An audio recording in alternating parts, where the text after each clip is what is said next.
শতাব্দী প্রাচীন পার্টি, যদিও সেই রাজনৈতিক দল এখন বিরোধী রাজনৈতিক দলের মর্যাদা লোকসভায় হারিয়ে ফেলেছে, তা হলেও ভারতবর্ষের এই মুহূর্তে প্রধান বিরোধী দল মমতা বন্দ্যোপাধ্যায় মানুন আর নাই মানুন, এখনো পর্যন্ত একাধিক রাজ্যের ক্ষমতায় আছে কংগ্রেস। আজকে সেই দলের নেতা রাহুল গান্ধীর যে ডান্ডি অভিযান আমরা দেখলাম, তা নিঃসন্দেহে ঐতিহাসিক। মহাত্মা গান্ধীর পার্টি, সুরেন্দ্রনাথ দত্তর পার্টি, ব্যানার্জির পার্টি, নেতাজি সুভাষচন্দ্র বসুর পার্টি, পণ্ডিত জওহরলাল নেহরুর পার্টি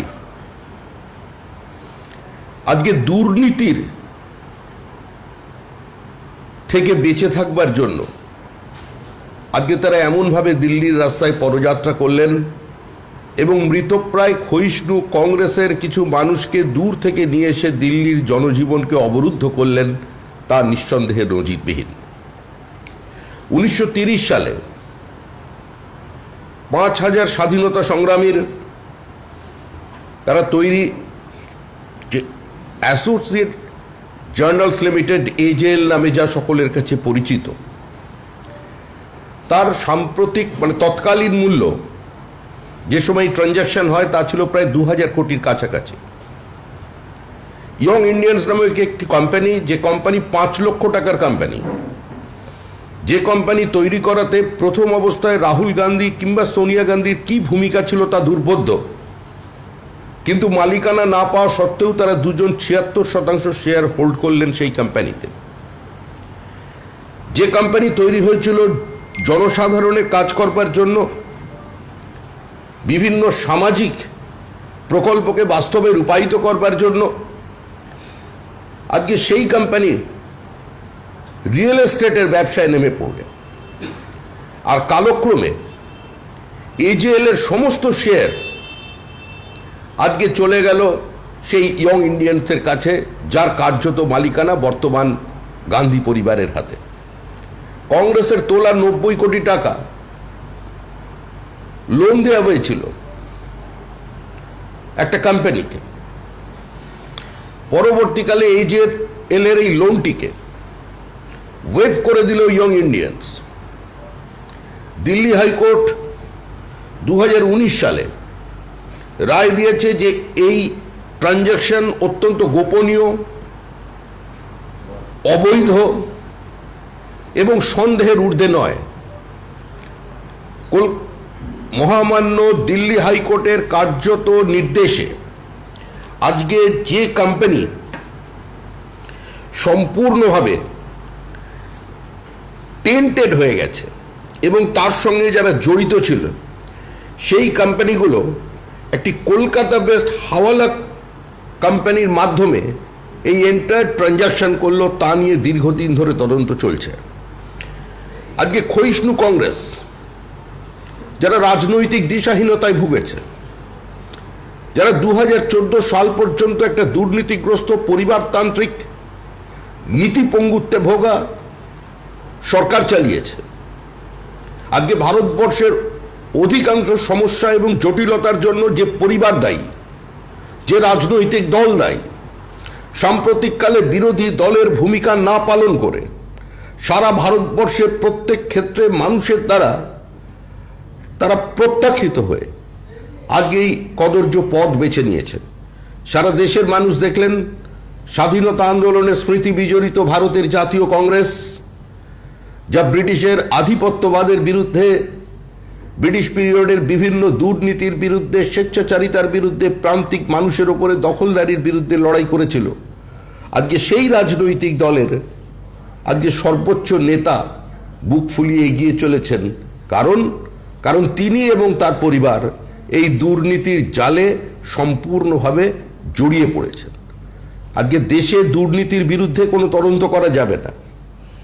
দীর্ঘদিন ধরে যে কংগ্রেস সংস্কৃতি তৈরি হয়েছে এই দেশে, সেই সংস্কৃতি লুটের সংস্কৃতি। অর্থাৎ রাজনৈতিক নেতাদের অধিকার আছে দুর্নীতি করার, রাজনৈতিক নেতাদের অধিকার আছে সমস্ত নিয়ম ভেঙে মানুষের দেয় করের টাকাকে আত্মসাৎ করার। রাজনৈতিক নেতাদের অধিকার আছে গরিব বিরোধী শ্রমিক বিরোধী অবস্থান নিয়ে আজকে মানুষের টাকা তাদের টাকাকে আত্মসাৎ করে বা বিপথে চালিত করে অন্য জায়গায় চালনা করে আজকে দল পরিচালনা করার, সরকার পরিচালনা করার, তা নিয়ে কোনো প্রতিবাদ করা যাবে না, কোনো এজেন্সি সে নিয়ে তদন্ত করতে পারবে না। এই সংস্কৃতি থেকে 2014 সালে নরেন্দ্র মোদীর নেতৃত্বে এনডিএ সরকার ব্যবস্থা নিয়েছে। কংগ্রেসের সময়কার পাপের প্রায়শ্চিত্ত করছে বর্তমানের সরকার। দিনের পর দিন মানুষের টাকা বিভিন্ন ব্যাংকে দিয়ে শিল্পপতিদের ছুট দিয়েছে। কংগ্রেসের দেওল ঋণের টাকা নিয়ে যারা এখন দেশান্তরে চলে গেছে, আজকে তাদের কেন দেশে ফিরিয়ে আনা হচ্ছে না, কোথায় আইনি জটিলতা তৈরি হচ্ছে তা নিয়ে তৃণমূল কংগ্রেস প্রশ্ন তুলছে। আমাদের প্রশ্ন এখানে, একদিকে পশ্চিমবঙ্গের পুরো নিয়োগ ব্যবস্থা, পশ্চিমবঙ্গের সরকার, পশ্চিমবঙ্গের শিল্প দপ্তর, পশ্চিমবঙ্গ সরকার পরিচালনা প্রত্যেকটি দফতর যখন দুর্নীতির পঙ্কিলতায় ডুবে গেছে, যখন প্রত্যেকটি ক্ষেত্রে মানুষ আদালতে চ্যালেঞ্জ করছে এবং আদালত সেটা কগনিজেন্সে নিচ্ছে, প্রত্যেকটি ক্ষেত্রে সরকারের বিরুদ্ধে আদালতের রায় যাচ্ছে, কেন্দ্রীয় সংস্থাকে দিয়ে তদন্ত করার কথা বলা হচ্ছে, আজকে সেই দল এক্ষেত্রে এই ন্যাশনাল হেরাল্ড মামলায় আজকে মানুষের সামনে কি জবাব দেবেন? তারা কংগ্রেসের পক্ষে আছেন, তারা ওই ডান্ডি অভিযানের সঙ্গে আছেন না তার বিরুদ্ধে আছেন, তা নিয়ে চিন্তা করবার সময় এসেছে। একটি দুর্নীতি, একটা আর্থিক অনিয়ম, একটা সম্পূর্ণ বিপথে চালিত করা, মানুষকে বিভ্রান্ত করা, পুরো সিস্টেমকে কলুষিত করার একটা ব্যবস্থা, একটা প্রচেষ্টা, যা দিনের আলোর মতো আজকে ভারতবর্ষের মানুষের সামনে প্রস্ফুটিত হয়েছে। যেটি দুর্নীতি, সীমাহীন দুর্নীতি বলে জনমনে প্রতিষ্ঠিত হয়েছে। স্বাধীনতা সংগ্রামীদের 1930 সালের বিপরীত অর্থনৈতিক পরিস্থিতিতে ব্রিটিশ ইন্ডিয়ায় দাঁড়িয়ে তাদের জীবনের সবকিছু নিংড়ে দিয়ে যারা এই সংস্থা তৈরি করেছিলেন, এই সংবাদপত্র তৈরি করেছিলেন, তাদের টাকাকে আত্মসাৎ করে আজকে রিয়েল এস্টেটের ব্যবসায় কাজে লাগানো হচ্ছে। একটা 5000 স্বাধীনতা সংগ্রামীর টাকা, তাদের তৈরি করা ফান্ড একটা পরিবারের নিয়ন্ত্রণে সম্পূর্ণ চলে যাচ্ছে। আমার মনে হয় কপিল সিবাল আজকে থাকলে দিল্লিতে, তিনি আরো হয়তো বিষয়টিকে এখন ভালোভাবে বুঝিয়ে বলতে পারতেন, কারণ তিনি দীর্ঘদিন এই মামলায় ওকালতি করেছেন, দীর্ঘদিন ঠেকিয়ে রেখেছেন। কোনো এক অজ্ঞাত কারণে আজকে কংগ্রেস ছেড়ে তিনি অন্য দলে যোগ দিয়েছেন, কংগ্রেস থেকে পদত্যাগ করেছেন। হয়তো তিনিও এদের সীমাহীন দুর্নীতির কাছে আত্মসমর্পণ করেছেন। যারা বিভিন্ন সময় কেন্দ্রীয় সরকারের সমালোচনা করছেন, যারা বিভিন্ন সময় চ্যারিটেবল ট্রাস্ট খোলার নামে এ ধরনের কোম্পানি নিয়ে মানুষের সামনে পৌঁছে যাচ্ছেন, আজকে তাদের বিরুদ্ধে বর্তমানের কেন্দ্রীয় সরকার সর্বাত্মকভাবে লড়াই করতে বদ্ধপরিকর। তদন্তকে কোনো অবস্থায় রাজনীতি প্রভাবিত এ শব্দ বলা যাবে না, কারণ দিল্লি হাইকোর্টের রায়ে এবং আদালতের অনুমতি নিয়ে তাদের পর্যবেক্ষণে এই তদন্ত হচ্ছে। এখন প্রশ্ন হলো যে এই কোম্পানি যে শিকড়, শুধুমাত্র এই দুর্নীতি শুধুমাত্র দিল্লিতে সীমাবদ্ধ নয়, এই দুর্নীতি কলকাতার একটি হাওয়ালা অপারেটিং কোম্পানি, যারা এ ধরনের ফেক ট্রানজ্যাকশনের মধ্যে যাদের বিরুদ্ধে অতীতে অনেক অভিযোগ আছে, তারাও এর সঙ্গে সম্পৃক্ত হয়ে আছেন। তার জন্য আজকে আমরা মার্চ দেখলাম দিল্লির পার্শ্ববর্তী বিভিন্ন অঞ্চল থেকে। একদিকে রাহুল গান্ধী চলেছেন, আরেকদিকে অন্য কংগ্রেসের কিছু নেতা, যাদের এক মানুষ যাদের অনেকদিন আগেই বিস্মৃতির অন্ধকারে ছুঁড়ে ফেলে দিয়েছেন, নিজেদের অপান্তেও বানিয়ে ফেলেছেন, অপ্রাসঙ্গিক হয়ে গেছেন নিজ নিজ ক্ষেত্রে, তারাও আজকে হেঁটে চলেছেন। এমনভাবে হাঁটছেন যাতে মনে হচ্ছে ব্রিটিশ সাম্রাজ্যবাদের বিরুদ্ধে কোনো অভিযান করতে বেরিয়ে পড়েছেন। আমি আবার বলছি, গান্ধীজির ডান্ডি অভিযানের কথা মনে করিয়ে দিলেন আজকে রাহুল গান্ধী। কংগ্রেসের এই জনবিরোধী নীতি, জনবিরোধী রাজনীতি, দুর্নীতি নির্ভর সরকার পরিচালনা, দেশ পরিচালনা, আজকের বিরুদ্ধেই সারা ভারতবর্ষের মানুষ দুটো লোকসভা নির্বাচনে আজকে কংগ্রেসের বিরুদ্ধে রায় দিয়েছে। সাম্প্রতিককালে আবার নির্বাচন আসছে। যে কটি রাজ্যে কংগ্রেস নির্বাচনে এখনো টিকে আছে, অবশ্যই গণতান্ত্রিক ব্যবস্থার মধ্যে দিয়ে, সেখান থেকেও কংগ্রেসের বিদায় কার্যত নিশ্চিত হয়ে গেছে। পশ্চিমবঙ্গে সাম্প্রতিক পরিস্থিতি সকলের জানা। আমরা কিছু ঘটনার বিবরণ দিয়ে নতুন করে সমাজের মধ্যে, রাজ্যের মধ্যে উত্তেজনা তৈরি করতে চাইছি না। আমরা চাই এই অবস্থায় মানুষ কদর্য পোস্ট থেকে নিজেদের বিরত রাখুন। এই অবস্থায় এক সম্প্রদায় অন্য সম্প্রদায়ের সম্পর্কে বা কে কি বলেছেন তার সমর্থনে বা তার বিপক্ষে, সে দুপক্ষই হতে পারে, সোশ্যাল মিডিয়ায় পোস্ট করা বন্ধ করুন। গুজবে কান দেবেন না, আতঙ্কিত হবেন না। আমরা দেখেছি এ রাজ্যের পুলিশের ভূমিকা। যারা এই রাজ্য দপ্তর থেকে বিজেপির একটা 300 লোকের মিছিল বেরোলেও সামনে গার্ডরেল লাগিয়ে সেই মিছিলকে কলকাতার রাস্তায় নামতে দেন না। আজকে তাদের উপস্থিতিতে, তাদের চোখের সামনে আগাম ইনফরমেশন থাকা সত্ত্বেও আজকে বিভিন্ন সরকারি সম্পত্তি ক্ষতিগ্রস্ত হচ্ছে, বিভিন্ন জায়গায় সংঘর্ষ চলেছে। বেথুয়াডৌরির পরিস্থিতি এমন যে মানুষ সেখানে নেমে স্থানীয় ব্যবসাদারেরা নিজেদের জীবন সম্পত্তি রক্ষা করবার জন্য তারা অনির্দিষ্টকালের জন্য প্রায় বন্ধ ডেকে ফেলেছেন। রেল ভাঙা হচ্ছে। আজকে এগুলো করছেন সমস্ত একটি সম্প্রদায়ের মানুষ, কথা মনে করবার কোনো কারণ নেই। সমস্ত সংখ্যালঘু সম্প্রদায় এর সমর্থন আজকে এদের পিছনে আছে, বা সব সংখ্যালঘু মানুষ নেমে গেছেন। আজকে ঘটনাকে কেন্দ্র করে বিজেপি পশ্চিমবঙ্গ এ কথা মনে করে না, কিন্তু মুষ্টিমেয় মানুষ আজকে যে কাজ করে চলেছেন সাম্প্রতিককালে, তা অত্যন্ত দুর্ভাগ্যজনক। আজকেই একটি পোস্ট দেখা গেছে, একজন নাম করছিল একজন বিরাট স্বঘোষিত, তিনি হতে পারেন কোনো ধর্মীয় মহাত্মা, তিনি আজ শিবলিঙ্গ নিয়ে যে ধরনের ভাষা ব্যবহার করেছেন, এই দেখুন একটা সংবেদনশীল পরিস্থিতিতে তাকে নিন্দা করার কোনো ভাষা আমাদের জানা নেই। আমাদের দলের পক্ষ থেকে আমাদেরই একজন সম্পাদক আজকে এই ঘটনায় তার বিরুদ্ধে এফআইআর দাখিল করেছে। আমরা চাই মুখ্যমন্ত্রী, যিনি পাপ পুণ্যের কথা বলেন, কোনটা পাপ এবং কোনটা পুণ্য তিনি চিহ্নিত করে দেন।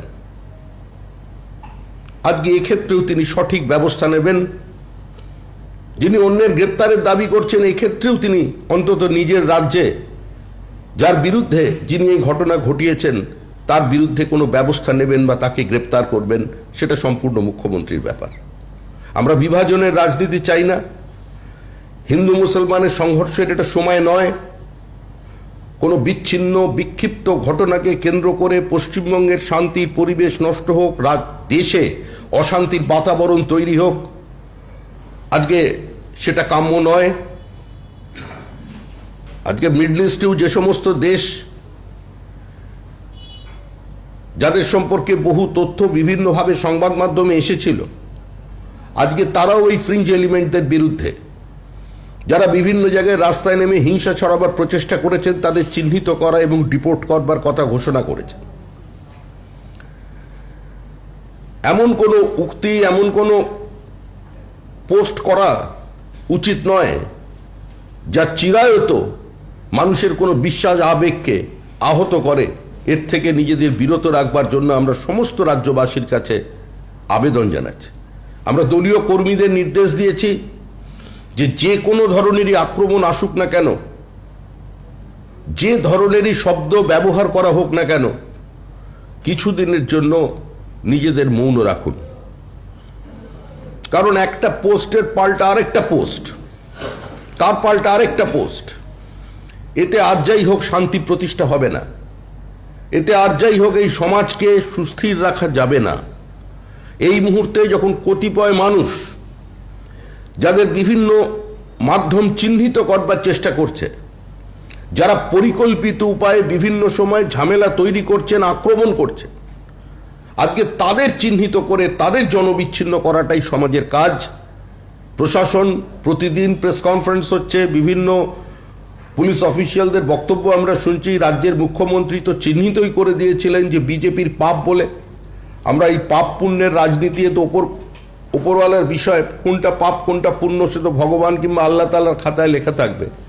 কিন্তু আমরা যারা রাজনীতি করি আমরা তো আইনের ভাষা বুঝি।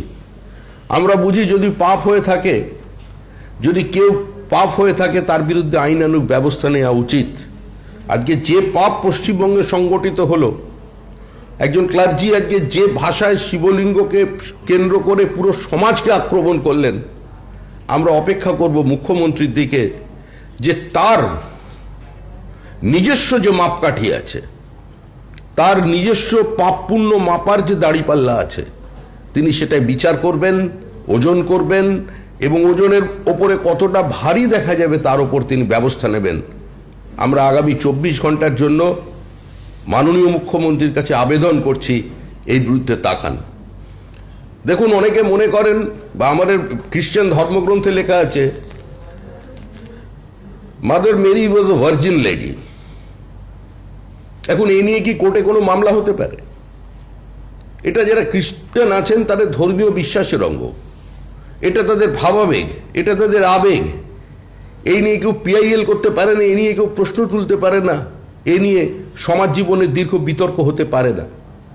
আমরা তো যতটা শিব পুরাণ পড়েছি, মানে যতটা আমরা জানি, আমি তো এইসব জিনিসপত্র জানা নেই, তবে জিজ্ঞাসা করেছিলাম যারা মানুষ ধর্মগ্রন্থ নিয়ে আচার বিচার করেন, কোনো শিবস্তোত্রম বা ওই সমস্ত যা পুরাণ ইত্যাদি বই আছে, যে শিব ওই জিনিসটা ব্যবহার করেছেন বলে তো আমাদের কোনোদিন জানা ছিল না। হয়তো শিবের সঙ্গে ওটার সম্পর্ক কি যে সেটা পড়িয়ে দেওয়া হচ্ছে বিভিন্ন জায়গায়, এটাও আমাদের খুব একটা জানা নেই। আমার ধারণা পশ্চিমবঙ্গের রাজনীতি সচেতন মানুষ যারা ওই সিলেক্টিভ প্রতিবাদী আছেন, যারা মত প্রকাশের অধিকারকে সবসময় প্রাধান্য দেন, মত প্রকাশের স্বাধীনতার নামে যারা ভারতবর্ষের সমাজ জীবন, ভারতের চিরায়ত জীবন ধারা, আমাদের সংস্কৃতি, আমাদের কৃষ্টি, আমাদের দেবদেবীর ওপরে আক্রমণ চালিয়ে যান এবং বিভিন্ন সময় যারা মানুষের সামনে সেগুলো সেভাবে উপস্থাপিত করেন, তাদেরও এই ঘটনা থেকে শিক্ষা নেওয়া উচিত। যদি কেউ মনে করে যে সহিষ্ণুতাটা দুর্বলতা, এটা মনে করার কোনো কারণ নেই। স্বয়ং মহাত্মা গান্ধী বলেছেন, India is secular because Hindu is the tolerant. কিন্তু এই সহিষ্ণুতাটা, এই নীরবতাটা দুর্বলতা বলে যদি কেউ মনে করেন, তিনি ভুল ভাববেন। সমাজ নতুনভাবে আধুনিক যুব সমাজ দেখতে শুরু করেছে দৈনন্দিন ঘটনা প্রবাহকে। তাহলে যে কাজ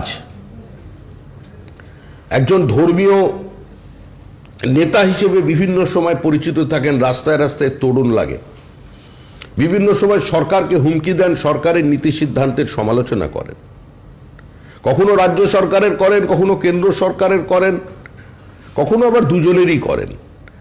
আজকে সে যা মন্তব্য করেছে এটা ভয়াবহ, বিপজ্জনক, চূড়ান্ত অপমানকর এবং এটা গোটা ভারতীয় সমাজের প্রতি একটা আঘাত নামিয়ে এনেছে। আমরা আবার বলছি মুখ্যমন্ত্রীর কাছে, আমরা চাইব আগামী 24 ঘন্টার মধ্যে তিনি এর বিরুদ্ধে কিছু ব্যবস্থা গ্রহণ করবেন। ধন্যবাদ।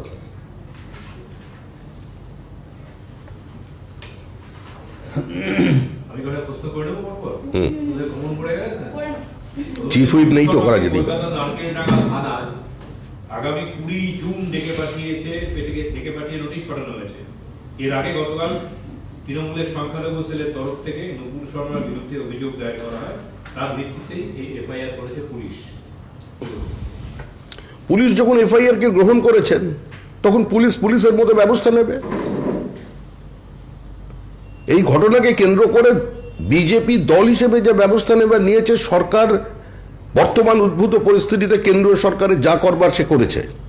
এবার যদি কারোর মনে হয় যে তার বিরুদ্ধে ডায়েরি করবে এবং পুলিশ যদি ডেকে পাঠায়, তো সেটা আইনের পথে চলবে, এটা সহজ ভাষা আছে, সেরকম চলবে। আমরা আশা করবো আজকে এটা আমাদের ওদের বিষয় নয়, আজকে আরেকটি মামলা যে দায়ের হয়েছে সেটার বিষয়ে সরকার কি সিদ্ধান্ত নেবে, বা অতীতে ওই যে কথা বললাম, কখনো ত্রিশূলের ওপরে, কখনো ওই শিবলিঙ্গের ওপরে যারা সব পরিয়ে টরিয়ে দিচ্ছিলেন, সে ঘটনাগুলোর কি হবে?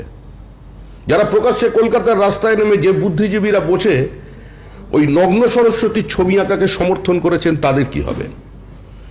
যারা শাড়ির পায়ের দিকের ডিজাইনে জগন্নাথ দেবের ছবি লাগিয়ে যে বিতর্ক তৈরি হয়েছিল, প্রকাশ্যে নেমে যারা তার সমর্থন করেছিলেন, তাদের কি হবে? আমরা মনে করি কোনো সম্প্রদায়ের, কোনো ধর্মীয় মতাবলম্বীর, কোনো নির্দিষ্ট বিশ্বাসের মানুষজনের আবেগ, মানুষজনের বিশ্বাস এবং তাদের চিরায়ত পরম্পরাকে কেউ কোনোভাবে আহত যাতে না হয়, সেটাই সমাজের প্রত্যেকের কাম্য।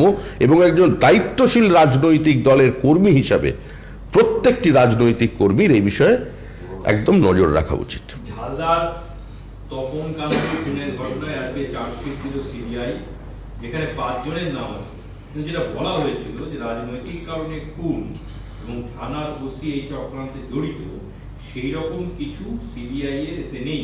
তবে সিবিআই পরবর্তী সময়ে সাপ্লিমেন্টারি চার্জশিট দেবে সেই প্রভিশনটা রেখেছে।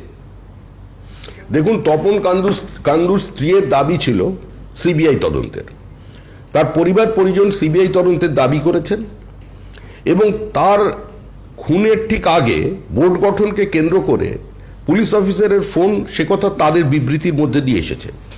এবং ওই অঞ্চলের মানুষের মনে এটা প্রতিষ্ঠিত যে শুধুমাত্র রাজনৈতিক টানাপোড়েনের কারণে তপন কান্দু এবং ঘটনার প্রত্যক্ষদর্শী তার দীর্ঘদিনের বন্ধুকে খুন হতে হয়েছিল। সেক্ষেত্রে আদালত পুলিশের তদন্তের উপরে আস্থা রাখতে পারেনি, সিবিআইকে নির্দেশ দিয়েছে। এখন সিবিআই তদন্ত করবে, আদালতের নজরদারিতে তদন্ত হবে। সাবজুডিস ম্যাটার, এখানে তো আর বেশি বলার কিছু নেই। রাজ্য যদি মনে করে যে পরিস্থিতি নিয়ন্ত্রণের বাইরে চলে যাচ্ছে, এটা আদালতের বিচারপতির বক্তব্য, সাম্প্রতিক গত 72 ঘন্টায় যা হচ্ছে, বলে কেন্দ্রীয় বাহিনীর সাহায্য তারা তাহলে নিতেই পারে। প্রধান বিচারপতি এটা বলেন এবং পাশাপাশি রাজ্যের রিপোর্ট তলব করেছেন আগামী 15 জুনের মধ্যে, যেটা হয়েছে, এবং বলেছেন যে সরকারি সম্পত্তি বা ব্যক্তিগত সম্পত্তি যারা নষ্ট করেছে, আপনারা কি পারবেন, সরকারকে উদ্দেশ্য করে বলেছেন যে তাদের থেকে সেই অর্থ উদ্ধার করতে, যারা ক্ষতি করেছে তাদের কাছে সেই অর্থটা উদ্ধার করতে পারবে? দেখুন, এটা তো সম্পূর্ণই আদালতের বিষয়। আদালত তাদের অবস্থান স্পষ্ট করেছে, আদালতের অবস্থান তারা রাজ্য সরকারকে জানিয়েছে। আমরা দল হিসেবে এটাই মনে করি যে সরকার বৃহস্পতিবার দিনের ঘটনা থেকে কোনো শিক্ষা নেয়নি। বৃহস্পতিবার দিন হাওড়ায় অ্যাডমিনিস্ট্রেশন সম্পূর্ণভাবে নীরব দর্শকের ভূমিকা পালন করেছে এবং আগাম খবর থাকা সত্ত্বেও এই সরকারের পক্ষ থেকে, মুখ্যমন্ত্রীর পক্ষ থেকে, তৃণমূল নেতাদের পক্ষ থেকে যে ধরনের বিবৃতি এসেছে, তাতে সম্পূর্ণ সেটা প্ররোচনামূলক। আর এদের কারণেই বেছে বেছে বিজেপি অফিসের উপরে আক্রমণ করা হয়েছে, বিজেপি অফিস পুড়িয়ে দিয়েছে। কিন্তু এখানেও একটি বিষয় আছে, মুখ্যমন্ত্রী যখন সরাসরি বিজেপিকে চিহ্নিত করে দিয়েছেন যে এ পাপ বিজেপির, তাহলে বিজেপি অফিসগুলোই শুধু ভাঙা হতো, তাহলেও নয় একটা যুক্তি থাকে। কিন্তু আজকে ট্রেন ভাঙা হচ্ছে, আজকে বেছে বেছে কিছু দোকানতে আগুন লাগানো হচ্ছে, লুট হচ্ছে, বেছে বেছে কিছু বাড়িতে আগুন লাগানো হলো হাওড়ায়। তো এই অবস্থার জন্য তো সম্পূর্ণভাবেই রাজ্য সরকারকে তার দায়িত্ব নিতে হবে। মুখ্যমন্ত্রীকে বিশ্ববিদ্যালয়ের আচার্য করতে চেয়ে আজ বিধানসভায় বিল পাশ হয়ে গেল, এখন রাজ্যপালের কাছে কি বলবেন? মমতায়ন সম্পূর্ণ হয়ে গেল। মানুষ অনিলায়ন থেকে মুক্তি চেয়েছিল, সেখান থেকে মমতায়ন হয়ে গেল। আর মমতায়ন হওয়ার আগেই পুরো শিক্ষা ব্যবস্থায় দুর্বৃত্তায়ন হয়ে গেছে। আজকে এই বিল নিয়ে বিধানসভায় ভোটাভুটি হয়েছে, সেখানে সরকার পক্ষে ভোট করেছে 183 জন, বিপক্ষে বিজেপির প্রায় 54 জন বিধায়ক উপস্থিত থাকা সত্ত্বেও 40টি ভোট পড়েছে। বিজেপি সবাই তখন হাউসে ছিলেন না। আজই সিবিআই হাজিরার নির্দেশ দেওয়া হয়েছে প্রাথমিক শিক্ষা পর্ষদের সচিব এবং সভাপতিকে। সভাপতি মানিক ভট্টাচার্য তৃণমূল বিধায়ক, সরাসরি শাসক দলের সঙ্গে যুক্ত এবং প্রাথমিকের প্রধান। আজকেই তাকে সিবিআই দপ্তরে যেতে বলেছে কোর্ট। আগে কেঁচো খুঁড়তে কেউটে বেরোবে ভেবেছিল মানুষ, এখন দেখছে কেঁচো খুঁড়তে গিয়ে হাতি বেরোচ্ছে।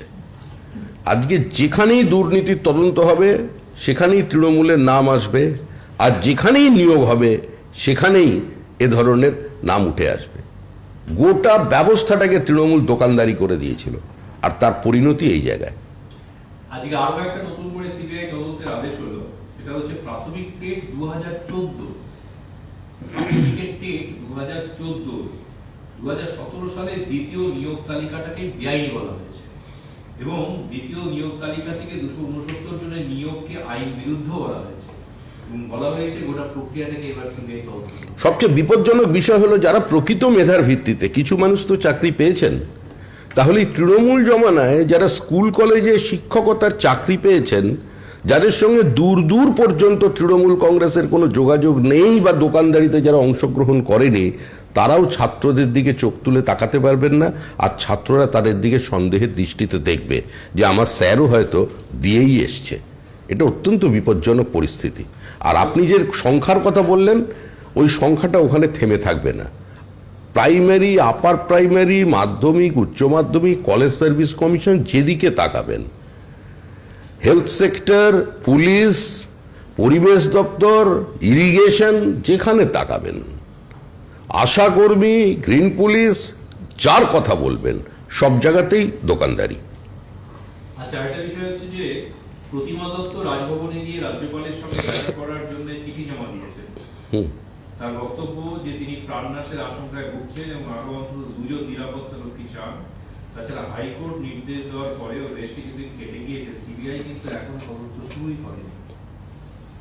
তিনি আবেদন জানিয়েছেন। প্রতিমা দত্ত দীর্ঘদিন লড়াই করছেন, সম্পূর্ণ একা তিনি লড়াই করেছেন, সকলের জানা। সংবাদ মাধ্যম থেকে বিভিন্ন রাজনৈতিক দলের দরজা, সেখান থেকে প্রশাসনের বিভিন্ন জায়গায় সর্বোচ্চ স্তর পর্যন্ত গিয়ে তিনি দরবার করেছেন।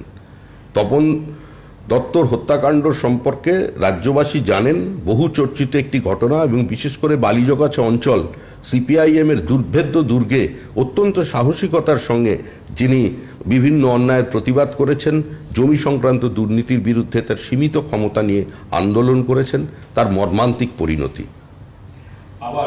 আবার উত্তপ্ত হয়ে উঠেছে আজকে বেতুয়া ডহরি। ট্রেন চলাচল সাময়িকভাবে বন্ধ, রেল লাইনের ধারেও বিক্ষোভ। সে সময় পুলিশ কাঁদানে গ্যাস ছোড়ে এবং ব্যাপক লাঠিচার্জ করে। বিক্ষোভকারীদের সরিয়ে গোটা স্টেশনটাকে এখন ঘিরে ফেলেছে পুলিশ। পুলিশ বাধ্য হচ্ছে আজকে ওই পরিস্থিতি। প্রথমের দিকে পুলিশ শান্ত ছিল, হয়তো ব্যবস্থা নিতে বলা হয়নি, এখন ওভার পাওয়ার্ড হয়ে গেছে। দেখুন, পরিকল্পিতভাবে কিছু কিছু জায়গায় মুষ্টিমেয় মানুষ এই কাণ্ড ঘটাচ্ছে। গোটা সংখ্যালঘু সম্প্রদায়ের সঙ্গে এর কোনো যোগাযোগ নেই, এবং যারা ঘটাচ্ছে, আমাদের কাছে কিছু নির্দিষ্ট ইনফরমেশন আছে। এই সময়টা অত্যন্ত স্পর্শকাতর বলে বলা সম্ভব হচ্ছে না। এর সঙ্গে দেশের বাইরেরও কিছু জায়গার তাদের সঙ্গে সম্পর্কিত কিছু ঘটনা আছে। এখানে স্লিপার সেল যে আছে, গোয়েন্দা দপ্তরের অফিসাররা অফ দ্য রেকর্ড তারা সেটা স্বীকার করছেন। অতীতেও তাদের অস্তিত্বের প্রমাণ পাওয়া গেছে, এবং পরিকল্পিতভাবে এই যে ঘটনা ঘটেছে, যে কটি পকেটে ঘটছে, এটা জানা। বেথুয়া ডহরিতে আজকে নিয়ে এই দীর্ঘদিন ধারাবাহিকভাবে হচ্ছে, এখনো নিয়ন্ত্রণের বাইরে চলে গেছে।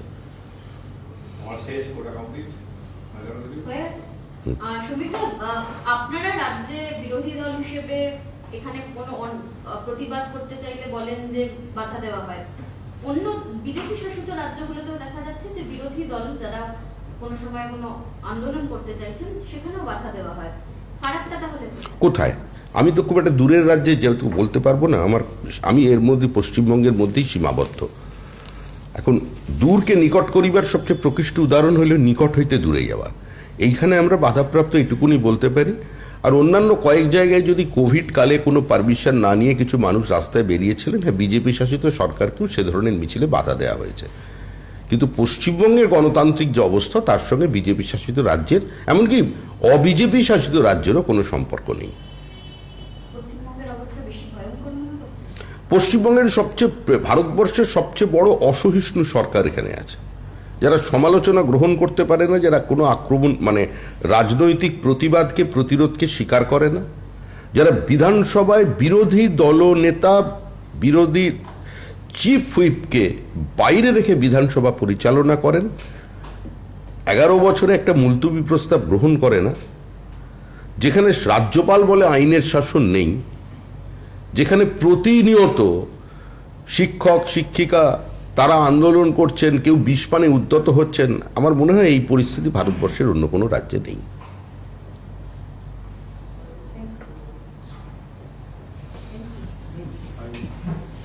সিঙ্গেল কার্ডটা আমার